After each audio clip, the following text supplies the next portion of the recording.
early stage or startup. But then these are the basic things which we need, because sorry to say, when I shared this this event with few people, they said, "अरे ये क्या, ये तो मैं खुद ही validate करता हूँ, why I should join?" So fine, fair enough, don't join, but at least this is, there's no harm in gaining knowledge. So yes, Ritu, over to, and please enlighten us with how to validate our startup business idea. Okay, thanks a lot, Aparna. Thanks for the kind words. Sorry.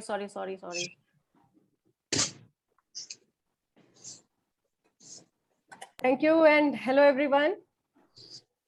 So basically, when we are talking about idea validation, it's because it's a very basic step. It's a very beginning step that you immediately do after you have come up with an idea for business. But this is a step that a lot of people miss, and if you miss this, then at a later stage, you'll face more problems when you have actually started with a business without undergoing the whole due diligence of how much opportunity lies in your business idea. And this is required not just for your self-assessment of the idea, self-evaluation. It's also required by the investor to see, to justify your business as to why you are in this business and why this business needs to be there. So even it becomes a part of your pitch deck or part of your business plan that you present to the investors. Basically because they also want to know how much you know about the market opportunity that is available. So it's basically gauging the market opportunity of your business idea. Now, when you think of a business idea that you want to do, it is generally based on your education, your work experience, or your training. It's generally in the field in which you have some kind of knowledge, some kind of interest or exposure. So it's based on your capabilities, things that you feel you can do as an entrepreneur, you can add to the market or bring to the market. So it could be about some life experiences, some problems you have encountered in your journey, or some inefficiencies you have seen in the system, and you feel that you are a person who can actually solve this, or who can actually bring a solution to this. You see a demand supply gap and you think this is a good opportunity, let me go and fix in the supply gap there. So there are various reasons why people think of a business idea and why they feel they can do a certain thing. But when we are talking about idea validation, we are actually trying to evaluate the business opportunity that lies hidden in that particular idea. And this is when we check the feasibility and viability of our business idea. So the feasibility and viability quotient of your business idea is checked during idea validation phase. Now, feasibility is more about the practicality of implementing that idea in the market, whereas viability is more about whether there is a business sense in doing this business. Where lies the business sense in doing it? So these two aspects, you need to not just know yourself, but you also need to justify this to your investor when you are pitching to him. Now, when you are doing this ideation exercise, generally the question with you is, what can I do? What can I do in the market? Whereas when you are doing the validation, idea validation, or when you are finding the opportunity, you are trying to answer the question, what does the market want? What does my user want? So the whole orientation changes. Now you are doing the critical analysis of your business. The customer comes into focus. You go into the background. And then you start evaluating your idea as to what the market or the customer actually wants. If you have not done that analysis, you will be forced to do that analysis when you launch your idea in the market, and then you will start getting the market insights and you will have to incorporate them in the business and correct your business. But if you do this exercise in the beginning, you don't have to make practical mistakes after launching the business, right? So all this is done basically to reduce the risk potential that is there in the business, because you have already found out, if you do not already have worked in that market, if you do not already are aware, if you're not already aware of that market in advance, then this is the time for you to actually gather market intelligence, to analyze that data, and then plan your business model accordingly. What will work in that market? So if you already know it, probably you have the insights, but if you do not have the insights, you need to undertake this exercise and explore that market. And how do we do it? So first of all, we want to know what does the customer want? What is the market looking for? What are the problems in the market? Now for that, you have to first know your market, right? So first you need to, after selecting your business idea, you need to first select your target audience, your target market. So, and when we say about that, it should not be something very generic. Anyone who is living here, anyone who can afford my product. It cannot be that generic a market. When we are saying that you need to target your market, you need to actually do market segmentation as to whatever product, service, or solution that you are bringing to the market. Who are the people who need it or want that kind of solution? What is the profile of those people? So you need to profile your customer at that stage. Only then can you study him, once you have profiled it.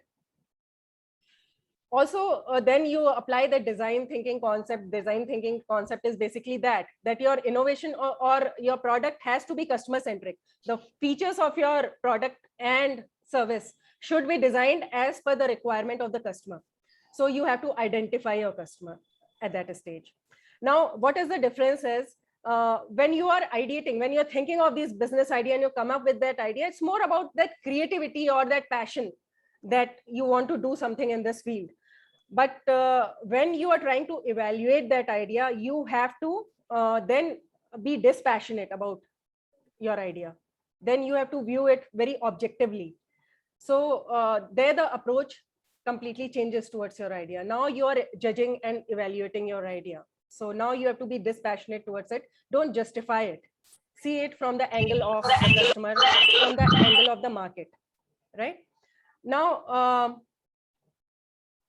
so how do you then segment the market? So if you want to actually segment the market, you have to understand which is that part of the market.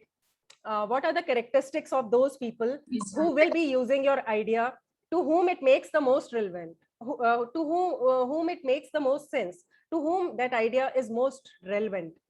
As in, who is the person who is looking for your product or service, and who will be ready to buy it instantly when you launch it, because it makes most sense to that person, because that is a ready market to exploit.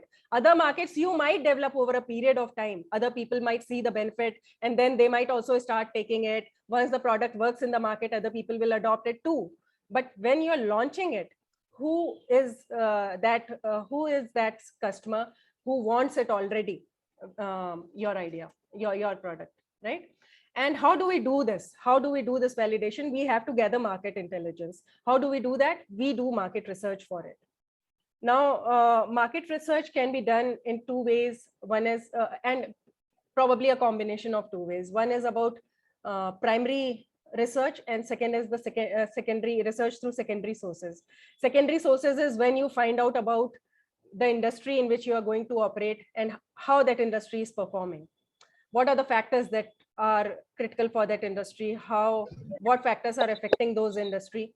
So you are doing this environment analysis, the macroeconomic environment, the microeconomic environment. Then you are doing the industry analysis. So how do you do that? You can find a lot of material online. You can find industry reports. You can find these annual reports which are published, economic reports, economic news, and these industry reports which are published by industry associations, etc., to see what are the emerging trends in that particular industry. How is the industry working? So intelligence is to be gathered from as many sources as possible. So secondary sources are generally published sources. What is a primary source? Primary source is when you go into the market and speak to your customer directly. So primary intelligence is the people who are going to use, for whom you have created this product and service. Go and speak to them and see how excited they are about your product or service, or what advice they are giving about your idea. So primary research can be done. This is when you go and take the feedback from the relevant people. So the relevant people are all the stakeholders of the business. So customer is the most important stakeholder, because ultimately he has to pay, right?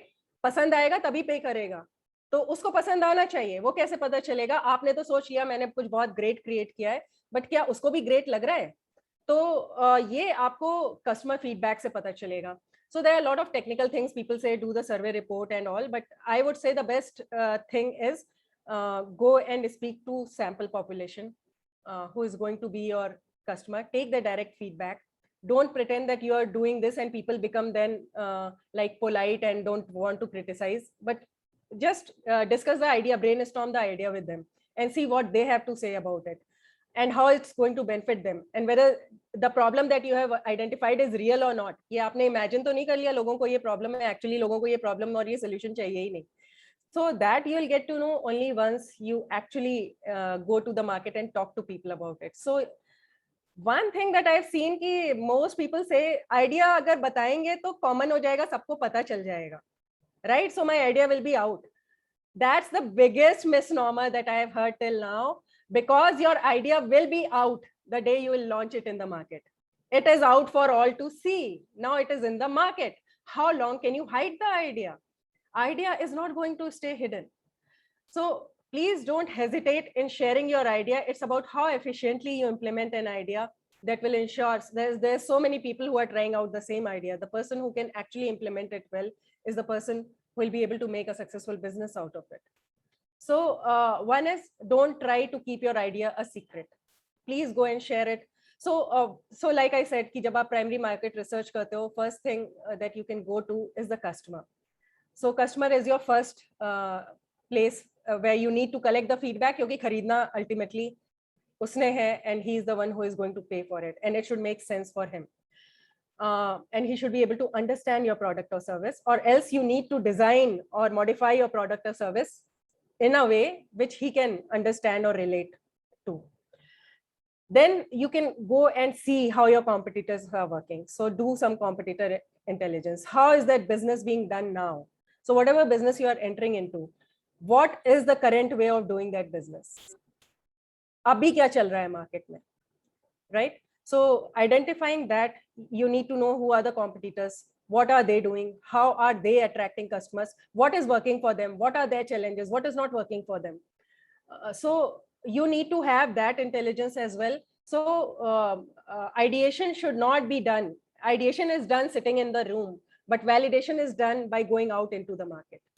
So when you go out into the market and you find out what your challenges, what your competition is doing right, what they are doing wrong, that is where also you don't need to repeat the same mistakes, and you don't need to learn those lessons. The lessons that they have already learned are ready for you to incorporate in your business. You don't need to learn it again by your mistakes. The mistakes that they are making, and you can see, you can already bring that solution. So what you're doing is you're reducing your risk. You're reducing the wastage of your resources in doing trials and errors and learning the lessons. So don't reinvent the wheel. Whatever is already invented, at least incorporate that invention. Don't reinvent the wheel right from scratch. So to do that, you need to first go and see what's happening there. Another place you can gather some intelligence is from some industry veterans, people who have been working in that industry for a long time. They might be professionals in some of the big companies out there in the same industry. They could be your competitors. They could be mentors or investors. They're experienced people. Go and ask them. They would have a body of learning, body of experience behind them. They would have seen what has worked in the market in the past, why things have failed in the past. They'll be able to share that knowledge with you. And when you discuss the nitty-gritties of your business with them, they'll be able to give you valuable insights into it. So do value the learnings of people who are experienced, who are operating in the ecosystem, and learn from their experiences and incorporate it. And that is the primary research. Now, to do primary research, generally, you should have the right questions in your mind. So please structure your questions, structure it, what information you want to extract, and only then go to a person. Don't just go for chit-chatting. I just want to discuss my idea. I want to tell you my idea. It should not be that. Since you're trying to validate your idea, what is the information that you're seeking? What are the points that you want to know? So please go prepared and structured. Otherwise, you'll waste an opportunity. You'll waste an appointment, right? So if you don't want to do that, please have it in mind as to what is the information you are seeking from the market. What all things you need confirmation on. So there will be a lot of assumptions that you would have made sitting in the room when you were doing the whole planning. this is what the market wants. If I do this, then this will happen. So these are your assumptions. But once you go into the market, you will know whether the assumptions that you made, they are correct or not. Now, this prevents a lot of early mistakes that most people, it minimizes it. I don't say it prevents, but I'll say it minimizes the mistakes that you'll be making when you enter the market. So you will go with a much more mature business plan. Okay, and also, when do you know your market research is complete? So there are some indicators. When your market research is complete, you'll be very confident about what you're doing, and you have a reason and clarity about what you are doing, why. So whatever you have planned to do, आपने जो भी action plan बनाया है अपने business का, कि this is how I'll go about doing it, this will be my marketing strategy, you will have a reason for everything. Right? So you will be very confident why you are doing a particular thing, because now you know why you are doing it. So that confidence reflects when you are pitching it to the customer, so pitching it to an investor. So when the investor asks you questions, you have the answers, because now you are a master of the market, of the industry in which you are operating. And believe me, there are going to be a lot of cross questions every time you present your business plan to someone for raising funds or whatever. So you have to be an expert in that. And if you not already are an expert in it, please gather this expertise, please gather these insights. Of course, you'll still make some mistakes. Of course, you'll still learn while doing, but the number of mistakes will considerably reduce. And therefore, the money that you're putting on risk, the time and resources that you're putting on risk, that risk potential will reduce. So that is the reason why we need to undergo this exercise. So many times while doing the market research, you'll realize that whatever I was thinking is a business opportunity is not exactly the business opportunity. Business opportunity lies somewhere else. Market में gap तो कहीं और है. मैं कुछ और सोच रहा था problem है, but actually gap lies somewhere else. And probably you need to pivot your idea. So even before launching, you would have modified or pivoted your idea to where you think it's more suited for your target market. Right? So market research is complete when you are confident and you have the clarity of what you're going to do and why you're going to do it. Also, one sign that I find कि किसी ने market research ठीक से की है, वो तब होता है जब when a person has answers for all the questions that a layman has to ask. And when there is a group discussion going on among people from that industry, other people who are in the business, other people who are from that industry, then you appear to be an expert on that subject, right? So there is nothing that you don't know about already. So when there is a discussion happening between people from the same industry, you already know about those things. You can already discuss it and give intelligent inputs on it. You can answer the questions that are being raised. So that shows that you are now, your market research is pretty mature and complete. And that is why you understand the business well, and you can answer all the questions and you can make intelligent discussions on your business. So how much time does it take? It varies from business to business. It might take a few weeks, it might take a few months. It depends when you are confident enough, when you get that clarity, and when you feel you now understand the ecosystem in which you are going to operate. So when we talk about the analysis that you're going to do for your industry, that macro analysis that we were saying, macro analysis may basically you do these analysis of also the environmental factors that are going to affect your business, as to what is the legality involved in your business. What are the rules and regulations that you'll have to follow, the country's statutory compliances, is the government favoring this business, is government doing something to support this, are there policies that are favorable, or are there restrictive practices in this businesses? That too you need to find out. You also need to find out, depending on the nature of the business, you also need to find out what is the economic scenario in that industry. Is it a growing industry? What stage of maturity that industry is in? Is it a growing industry? Is it a mature industry? Is it a declining industry? So something like you see electric vehicle industry is on the rise, and the traditional combustion engine automobiles, they are at a maturity, right? And as the electric vehicle trend grows, maybe with time, the internal combustion engines will reduce. Vehicles with internal combustion engines will reduce. So you need to know what are the future trends of the industry. Where is the technology going? What is the technology being used? Where is the technology going? What is the future trend of the industry? All these things you need to know when you are doing it. Also about the market and how the market has been performing. Is it a growing market? What is the psychology of the market that is there? What are the socio-economic factors that are going to affect the buying behavior of the customer? What makes him make a decision of whether to go for your product or solution or not go for your product or solution? So those factors also you need to understand about your target market. So these are some of the external factors. Then the internal factors of the industry.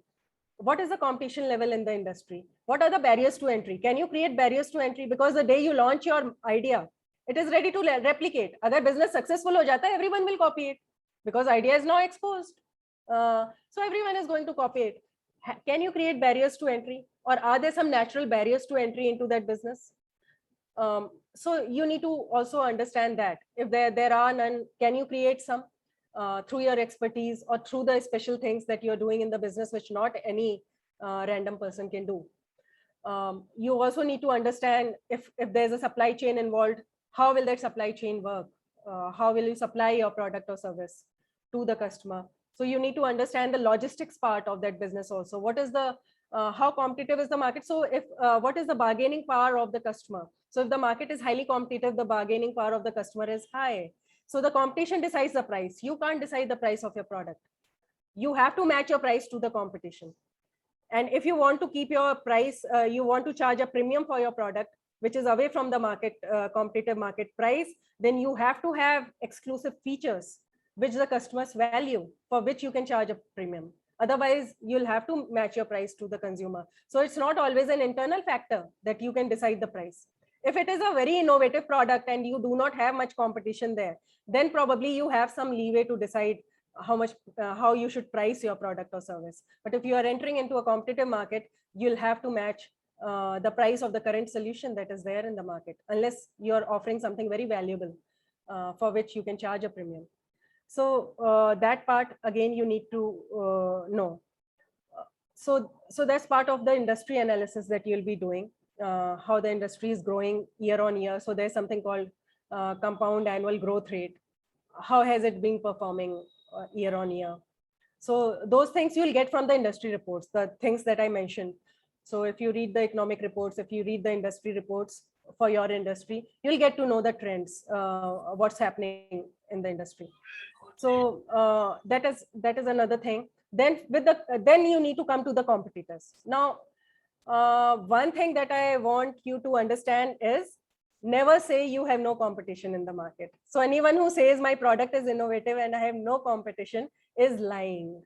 Because why I say it's lying, because competition is not just direct competition. Competition is also indirect competition. So if I want to say, if I want to order a product, say an electronic product, right? So and you say that I am offering electronic e-commerce in electronic products, and you say my competition is Amazon. No, your competition is even